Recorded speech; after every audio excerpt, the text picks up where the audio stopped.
Hello.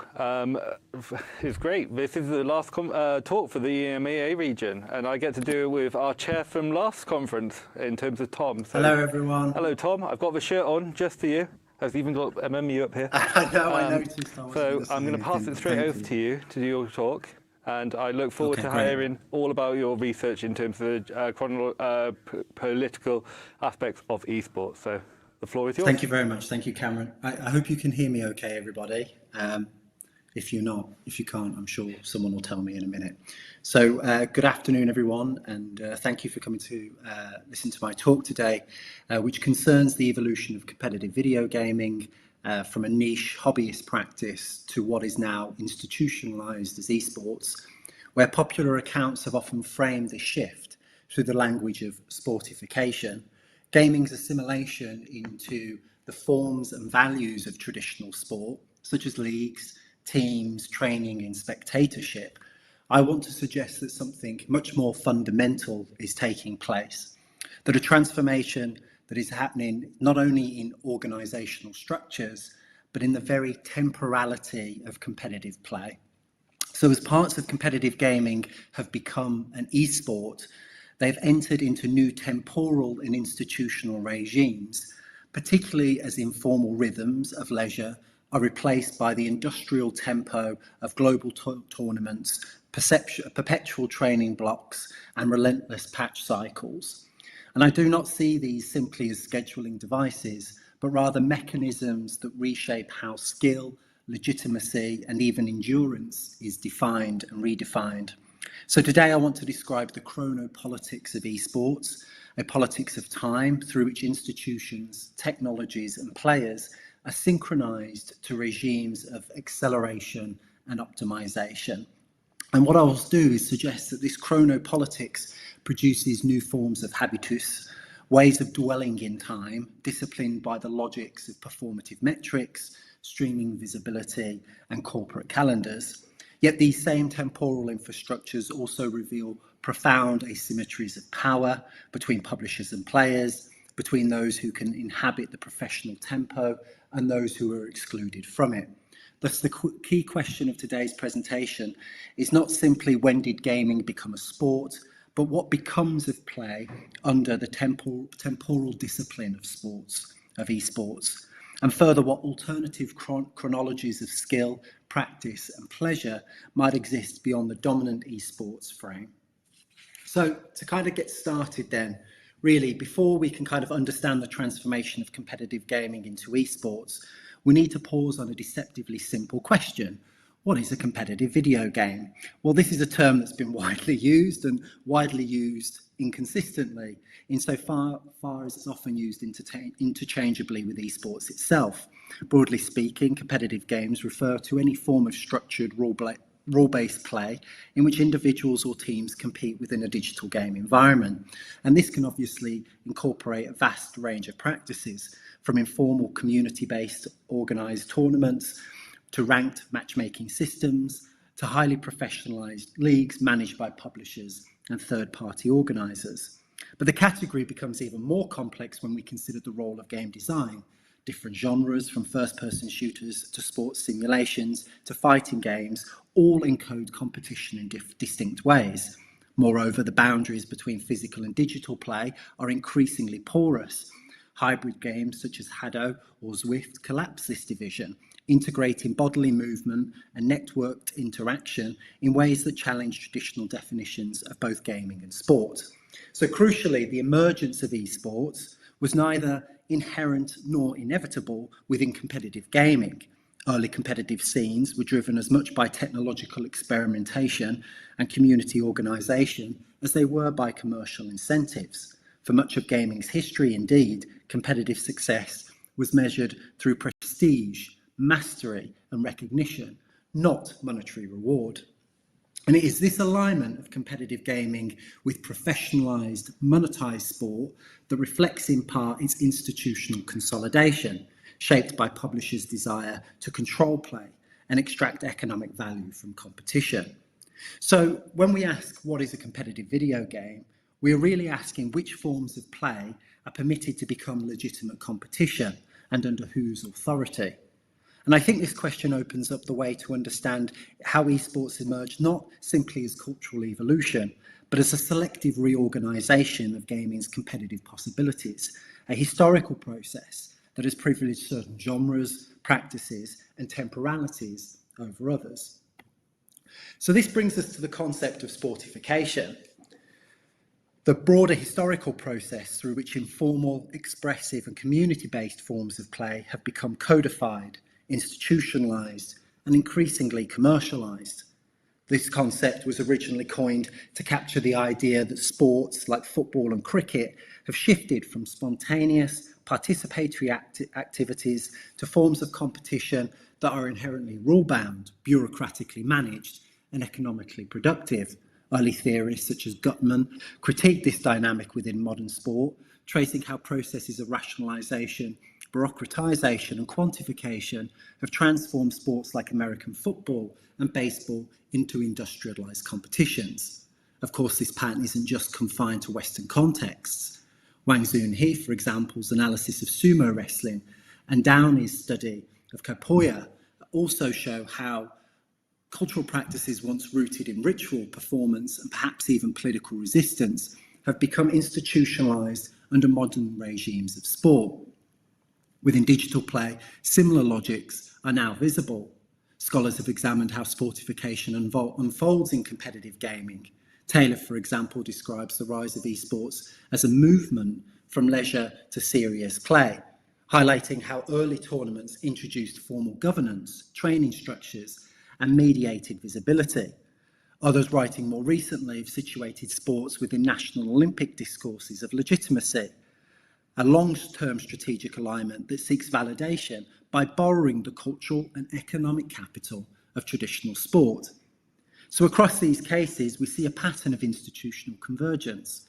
As gaming becomes sport, it adopts the infrastructures and ideologies of sport: leagues, contracts, franchising systems, performance management, and athletic branding. Now, I want to suggest that it is this pursuit of legitimacy, often framed as a marker of esports' progress, that also reorders the field of play, turning what was once an expressive social activity into a regulated domain of economic production and symbolic authority. For example, if we look across the history of competitive gaming, we can see a clear shift from grassroots flexibility to developer control. Events like QuakeCon or DreamHack began as community-driven LAN gatherings, informal, volunteer-run spaces where players bought their own hardware, set their own schedules, and competed for recognition rather than profit. There were no franchising fees, no formal regulations, and no corporate calendars to follow. Skill development was social and improvisational. Mastery circulated through word of mouth, replay sharing and peer mentorship, long before the rise of analytics, performance metrics, and professional coaching. Both events still exist today, of course, but their form has changed. DreamHack, now part of ESL Faceit Group, and QuakeCon, now hosted by ZeniMax, the parent company of Bethesda, have become massive commercial festivals. They feature sponsorships, merchandise, and professionally broadcast tournaments. Yet within those branded environments, fragments of the earlier culture still persist. In your bring your own computer halls, or in unstreamed side matches, in the late night play that unfolds outside of the official schedule. And I think this is important because these moments remind us that community-based temporalities, the slower social rhythms of play, continue to survive within otherwise accelerated chronologies of the esports industry. Indeed, if we look at the other end of the spectrum, sits Riot Games' League of Legends Championship Series, perhaps the most advanced expression of institutional consolidation. Here, the developer operates simultaneously as franchisor, regulator, and proprietor.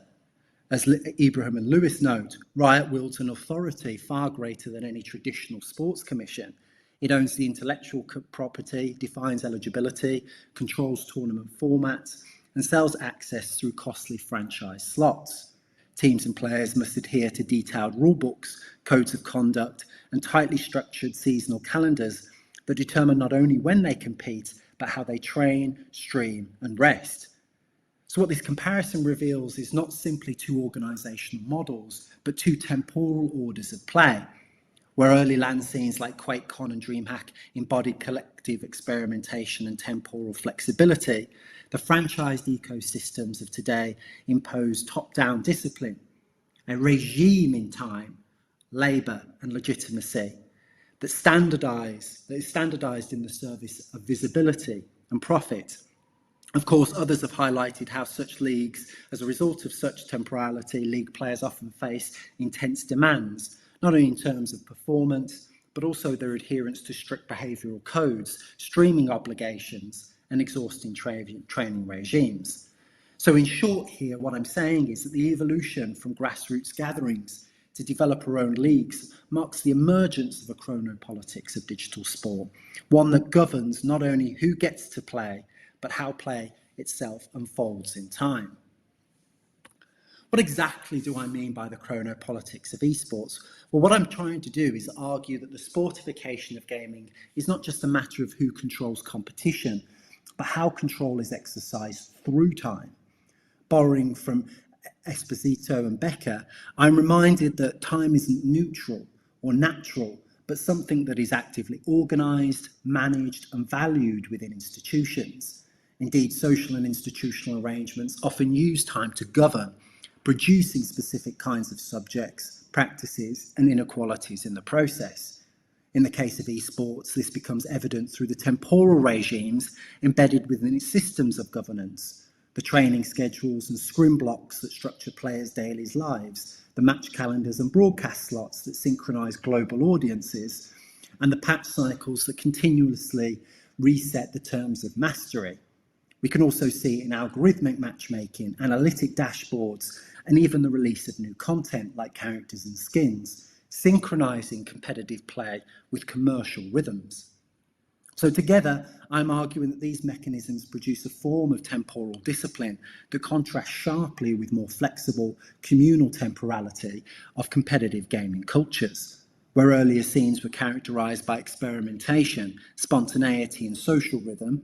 Contemporary esports operates according to what we might call productive time, time that must yield measurable outputs. Training becomes work, leisure becomes content. This shift is reinforced by a broader process of datification, in which skill and performance are rendered in quantifiable terms, metrics, rankings, statistics, even reaction times.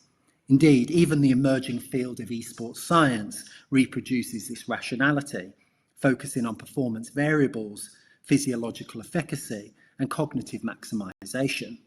The player's body becomes a site of temporal calibration, subject to the same rhythms of productivity that govern the sports industry. Perhaps this is most apparent in the habitus of esports professionals, that is, their habits, dispositions, and ways of thinking that develop through their life experiences and social environments. Within esports, the player habitus has evolved in response to the industry's temporal and institutional structures. It is increasingly characterised by algorithmic responsiveness, a mode of engagement where players learn to play for the meta through repetitive drills, structured scrims, and performance optimization software that calibrates success through a variety of measures and feedback loops, from balance changes to reaction times. And so we have to ask, where does improvisation fit in a world of performance analytics? What kind of player remains when players are no longer inventing strategy, but executing the algorithm's idea of what optimal play should be? In this sense, the esports habitus mediates the rationality of institutional sport, but also the digital contingency that comes with living within a platform society. Players must be disciplined and productive, whilst managing the volatility of algorithmic systems. They must be geared towards optimization in systems that are inherently unpredictable. To this end, esports professionals are subjects to cultural and economic logics that also govern gig workers. Time becomes both the medium and a measure of their value. With this in mind, I think it's also fair to say that the chronopolitical regimes that underpin esports are not experienced evenly. They privilege certain bodies, lives, and temporal capacities over others, producing inequalities in participation. Colleagues have observed that the demands of elite competition, constant training, 24/7 online availability, global travel and access to high-performance hardware systematically privilege those with both temporal and economic flexibility. In practice, this means that young, male and financially supported players are positioned as ideal competitors. Those balancing care work, educational responsibilities, or living with disability encounter structural barriers to participation. Even the culture of the perceptual grind of constant productivity and optimization is something which reinforces hierarchies of who quite literally has the time to compete. Within this context, elite esports spaces are further shaped by masculine, techno-rational norms, valuing efficacy and discipline and hyper-competitiveness as signs of legitimacy. As colleagues have discussed, these norms not only marginalise alternative modes of play and identity, but also reproduce the broader gendered and racialised dynamics of digital labour. The so-called ideal esports subject, then, as described by Fletcher, Zhu, Voorhees and Orlando, is not merely a skilled player, but a neoliberal subject, optimised, self-managing and perpetually available. Against this ideal, those who fall outside of these temporal expectations encounter slowed progress because of what Crothers describes as forced withdrawal and exhaustion produced by gender-based harassment, toxicity and institutional neglect. And so it's in my view that these frictions are not incidental, but are symptoms of esports' chrono-political order, where only certain forms of time, fast, productive and monetizable, are rewarded. As I've argued elsewhere, even time spent playing is only valued when it can be reframed as investment in career building, branding or self-optimization. Leisure without output becomes illegitimate, invisible, or even infantilized. What emerges then is a deeply stratified temporal economy, one that privileges speed, efficacy and availability, whilst marginalizing care, slowness and non-productive forms of engagement. The chronopolitics of esports thus enforces not only how play is organised, but who gets to participate in it, and whose time is deemed valuable within the digital competitive order. So what becomes of competitive play then? Well, my view is that as sportification continues to advance, the nature of competitive gaming itself is being reshaped rather than simply fading into the background. What I mean by this is that the pursuit of legitimacy, of being recognised as a sport, appears to transform the very meanings and practices of competition, as economic imperatives increasingly orient what constitutes the competitive landscape. The rhythms and values of play adapt to accommodate continuous monetisation, content generation, and audience engagement. In this sense, the focus of competitive gaming shifts not away from competition altogether, but towards forms of competition that are deeply entwined with visibility, branding, and platform logics. As Crawford and I have discussed elsewhere, esports now operates according to the logics of the experience economy, where novelty, branding, even fashion becomes an important, if not more important, than the teams and players of which we are supposedly fans. Simply put, competitive skill and mastery are not disappearing, rather they are being re-articulated through economies of attention and consumption, where success is measured as much by audience reach and effective resonance as by performance within the game itself.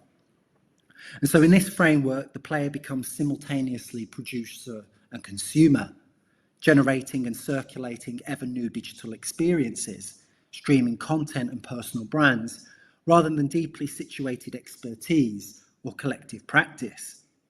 Esports' chronopolitics thus extends beyond competition itself. It governs how attention, labour, and even affect is commodified and recirculated. And so to resist this commodification is also to resist the rationalisation of play, to challenge the notion that competitive gaming must conform to the temporal and institutional structures of sport and capital. It means embracing the flexibility, messiness and ludic potential that digital gaming uniquely affords, Such resistance invites us to reimagine competition, not as fixed, regulated pursuit of efficacy or spectacle, but as something flexible, messy, and creatively open-ended. These acts of resistance can be found wherever players refuse to treat competition as purely instrumental, such as when communities bend or remix game rules, host informal tournaments, or create their own modes of play that celebrate chaos, humour, or mutual learning over hierarchical ranking.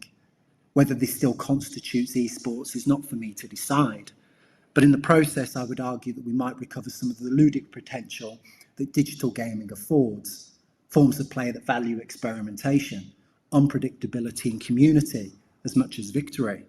This of course gestures towards a different chrono-political project, one that makes more time for care and imagines plural, inclusive and genuinely playful digital futures. I'll finish there. Thank you very much for listening. Wow, thank you very much, Tom. That was phenomenal.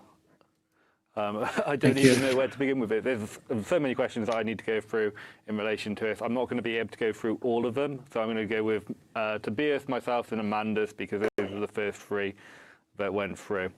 So I'm going to go with Tobias's first, which is, you may have mentioned this, or you highlighted this. What is, for you, esportsification of sports? What is for me? Sorry, you cut out there for me.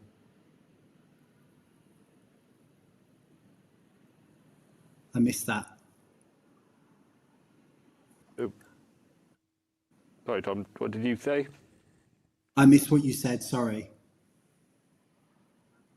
Oh, okay, yeah, that's fine. I'll keep it on. You may have a little bit of echo in relation to this, but make it a little bit easier. So Toby's question was, what is, for you, esportsification of sports?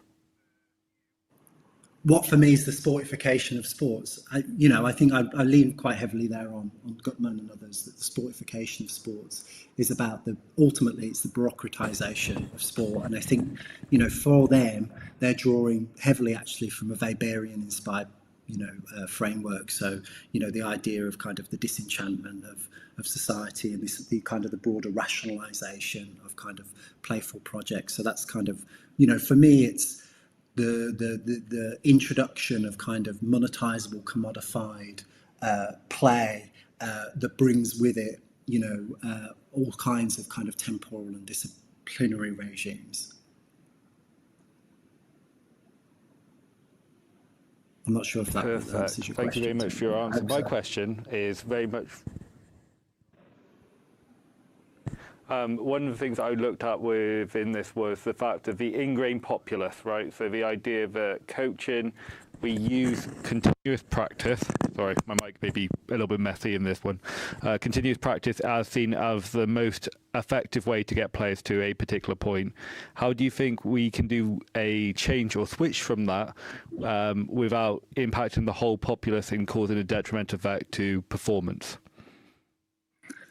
That's a very good question, and not one that I can answer in 2 minutes or whatever. But I think that for me, it's what are we trying to teach when we're coaching? I mean, the question is, are we trying to coach them towards ecosystems that we already know are incredibly competitive and detrimental to mental health and physical well-being and all the rest of it, or are we using coaching as a way of teaching them other things, not necessarily to be professional players, but to communicate and to do teamwork and resilience and cooperation and all of these things. So, I think that there is a space for performance in that. I don't necessarily think that it's always the best for that performance to be the best of the best, if that makes sense. But it's a question really of what we're trying to teach them, within that coaching.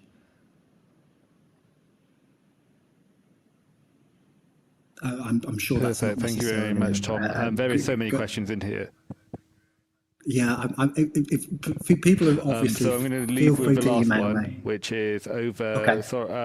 Sorry if I missed this, which was by Amanda. But how do you think the meta and developers need to mix things up to keep players engaged in relation to chronopolitical and sportification? Oh, that's a good question, Amanda. I think that is not on their radar. at least in the context of the major esports of today. I don't think shifting the meta towards the kind of resistant projects that I'm discussing, because I think what I'm trying to capture with this notion of chronopolitics is how intractably tied consumerism is within it. And so, it's not just the meta is as much about seeing high level performative play out as it is wrapping it up with the next iteration of skins, purchasable content and so forth and so on. And I think that for the meta to shift in the kind of ways that I'm talking about would require a revaluation of kind of business models more generally. And I really don't think that's where they're at. Perfect. Thank you very much, Tom, in that one. That's the questions I'm going to go through today, because otherwise we're going to run out of time in terms of that. But you can look through the Twitch chat. There's about 5 or 6 others. The email.